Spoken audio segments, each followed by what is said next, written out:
Congress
party ఆధ్వర్యంలో పెంచినటువంటి నిత్యావసర సరుకులు, అదేవిధంగా పెట్రోల్ డీజిల్, అదేవిధంగా ఇది అగ్నిపత్తు మొన్న తెచ్చినటువంటి రాజ్యసభ పార్లమెంట్లో తెచ్చినటువంటి అగ్నిపత్తును వెంటనే విమర్శించాలనేసి మేము ఈరోజు కాంగ్రెస్ పార్టీ ఆధ్వర్యంలో నియోజకవర్గ వ్యాప్తంగా ధర్నా రాస్తారోకో చేయడం జరుగుతోంది. అదేవిధంగా నరేంద్ర మోడీ 2014 సంవత్సరం రాకముందు మేనిఫెస్టో ప్రతి ఒక్క పేదవానికి 15 లక్షల రూపాయలు శిశు బ్యాంకుల నుంచి తీసుకొని వస్తామనేటటువంటి వాగ్దానాన్ని ఈరోజు 8 సంవత్సరాలైనా ఈ వాగ్దానాన్ని తుంగలో తొక్కినాడు. అదేవిధంగా వ్యవసాయంలో ఉండేటటువంటి మూడు బిల్లులను కాంగ్రెస్ పార్టీ ఏకదాటిగా 2 సంవత్సరాలు పోరాడిన తర్వాత బేషరతుగా రాజ్యసభలో కానివ్వండి, అదేవిధంగా పార్లమెంట్లో కానివ్వండి ఉపసంహరించుకున్నటువంటి ఘనత, పోరాడి ఉపసంహరించినటువంటి ఘనత ఏకైక కాంగ్రెస్ పార్టీదేనని ఈ సందర్భంగా నేను తెలియజేసుకుంటున్నాను. అదేవిధంగా నిరుద్యోగం పెరిగిపోయింది. ప్రతి ఒక్కరు కూడా డిగ్రీ, పీజీ, ఎంబీబీఎస్ అన్ని చదివిన వాళ్ళు కూడా ఈరోజు ఖాళీగా ఉన్నారు. పరిస్థితి ఏమంటే నరేంద్ర మోడీకి దిక్కు లేదు, పరిపాలన అనుభవం లేదు, చదువు లేదు, సంధ్య లేదు, ఎటువంటి బరువు బాధ్యత లేదు. ఈరోజు నిరుద్యోగం పెరిగిపోయింది. ఆ వాగ్దానం ఇచ్చాడు 2 కోట్ల మందికి ప్రతి ఏటా ఉద్యోగాలు ఇస్తామన్నారు. ఈరోజు 8 సంవత్సరాలు ఇస్తా ఉంది. 8 కోట్ల నిరుద్యోగులు ఖాళీగా ఉన్నారు. ఇటువంటి సమస్యలు ఉన్నాయి. అదేవిధంగా పెట్రోల్ డీజిల్ ధరలు విపరీతంగా పెరిగిపోయింది. కాంగ్రెస్ పార్టీ అధికారంలో ఉన్నప్పుడు డీజిల్ ధరలు 50 రూపాయల లీటర్ ఉంటే ఈ రోజు 100 రూపాయల లీటరు. అదేవిధంగా పెట్రోల్ ధరలు ఆ రోజు 66 రూపాయలు ఉంటే ఈ రోజు 113 రూపాయలు. వంట గ్యాస్ ధర మహిళలు కావాల్సింది తక్కువ రేటుకి కాంగ్రెస్ పార్టీ 2014లో 414 రూపాయలకి ఇస్తే ఈరోజు 1200 రూపాయలు. అదేవిధంగా బీజేపీ గవర్నమెంట్ కానివ్వండి, ఈ రాష్ట్ర ప్రభుత్వంలో కూడా అనేకటువంటి సంక్షేమ అభివృద్ధి పథకాలు నిర్వహణ చేయడం జరుగుతోంది.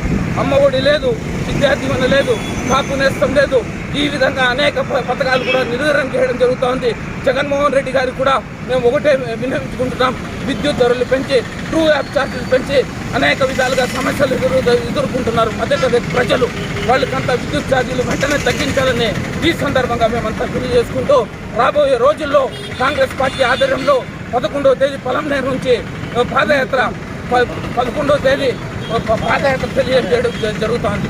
పార్లమెంట్లో చిత్తూరు జిల్లా వ్యాప్తంగా 75 కిలోమీటర్లు డాక్టర్ సురేష్ బాబు గారి ఆధ్వర్యంలో పాదయాత్ర పొలంనేరు నుంచే మూలస్తంభం చేయడం జరుగుతోంది. అదేవిధంగా రాహుల్ గాంధీ గారు ఈ భారతదేశంలో అనేక విధాలుగా బీజేపీ గవర్నమెంట్ ఎట్టా కాకుండా చేసినందుకు భారత్ జోడో అనేటటువంటి యాత్ర సందర్భంగా పేరు పెట్టి అక్టోబర్ 2వ తేదీ కన్యాకుమారి నుండి జమ్మూ కాశ్మీర్ వరకు దాదాపు 1000 కిలోమీటర్లు పాదయాత్ర చేయడం జరుగుతోంది. దానికి అందరికీ కూడా కాంగ్రెస్ పార్టీ మేము వీర సైనికుల్లా పనిచేసి 2024లో రాహుల్ గాంధీ గారి కానీ ప్రధాని చేసేంత వరకు మేము సైనికుల్లా కాపాడతామనేసి, సైనికుల్లా సేవ చేస్తామనేసి ఈ సందర్భంగా నేను తెలియజేసుకుంటున్నాను.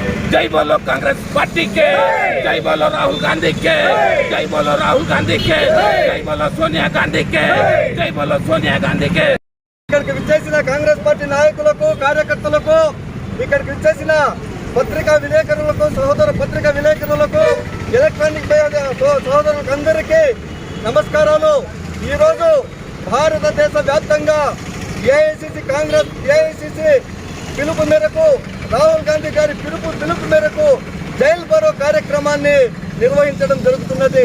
ఈరోజు మనకందరికీ తెలిసిన విషయమే, ఏ విధంగా అయితే నిత్యావసర వస్తువుల ధరలను పెంచి అస్తవ్యస్త జిఎస్టీలను వేసి ఈరోజు శవపేటికల పైన కూడా జిఎస్టీ వేసిన ఘనత ఏదైనా ఉందంటే అది నరేంద్ర మోడీది, బీజేపీది అని చెప్పేసి ఈ సందర్భంగా మేమందరికీ చెప్పదలుచుకుంటున్నాము. ఈరోజు పిల్లలు తాగే పాల ప్యాకెట్ల పైన కూడా జిఎస్టీ వేసినారు.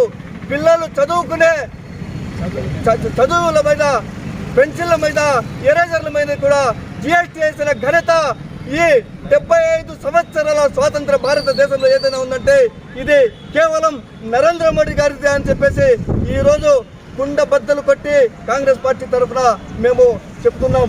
అంతేకాదు ఈరోజు కాంగ్రెస్ పార్టీ రాహుల్ గాంధీ గారు భారత్ జోడో యాత్ర చేపడుతుంటే ఆ భారత్ జోడో యాత్రను నిర్వీర్యం చేయాలని చెప్పేసి ఈడీని కాంగ్రెస్ పార్టీ నాయకుల పైన, సోనియా గాంధీ గారి పైన, రాహుల్ గాంధీ గారి పైన ఈడీతో తప్పుడు కేసులు పెట్టిస్తున్న చరిత్ర ఏదైనా ఉందంటే ఈ నరేంద్ర మోడీ బీజేపీ ప్రభుత్వానికి అని చెప్పేసి ఈ సందర్భంగా మేము చెప్తున్నాము. నరేంద్ర మోడీ గారికి ఒకటే మేము చెప్తున్నాము, నువ్వు 2 సీట్ల నుంచి ఈరోజు 320 సీట్లు 303 సీట్లకు వచ్చావు. కాంగ్రెస్ పార్టీ కానీ, కాంగ్రెస్ పార్టీ ప్రభుత్వం కానీ మిమ్మల్ని ఉక్కుపాదంతో అణిచేయాలని చెప్పేసి అనుకుంటే ఈరోజు అసలు మీ కాంగ్రెస్ పార్టీ నరేంద్ర మోడీ అభిషాలే ఉండేవారు కాదని చెప్పేసి కూడా ఈ సందర్భంగా మేము నిర్ణయిస్తున్నాము. విషయాల గురించి అయితేనేమి, నరేంద్ర మోడీ అయితేనేమి, జగన్మోహన్ రెడ్డి అయితేనేమి, చంద్రబాబు నాయుడు అయితేనేమి రాష్ట్ర ప్రజలకు సమాధానం చెప్పాల్సిన అవసరం ఎంతైనా ఉంది అని చెప్పేసి ఈ సందర్భంగా మేము తెలియపరుచుకుంటూ ఈ ధర్నా కార్యక్రమం ఇంతతో సాగదు. ఇది ఆరంభం మాత్రమే, అంతం ఇంకా ఉంది.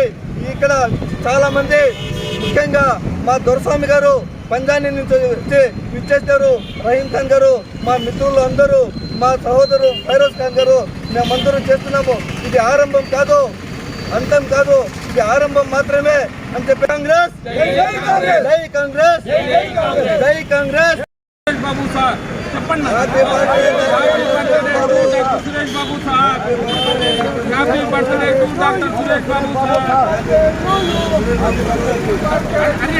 Happy birthday, happy birthday to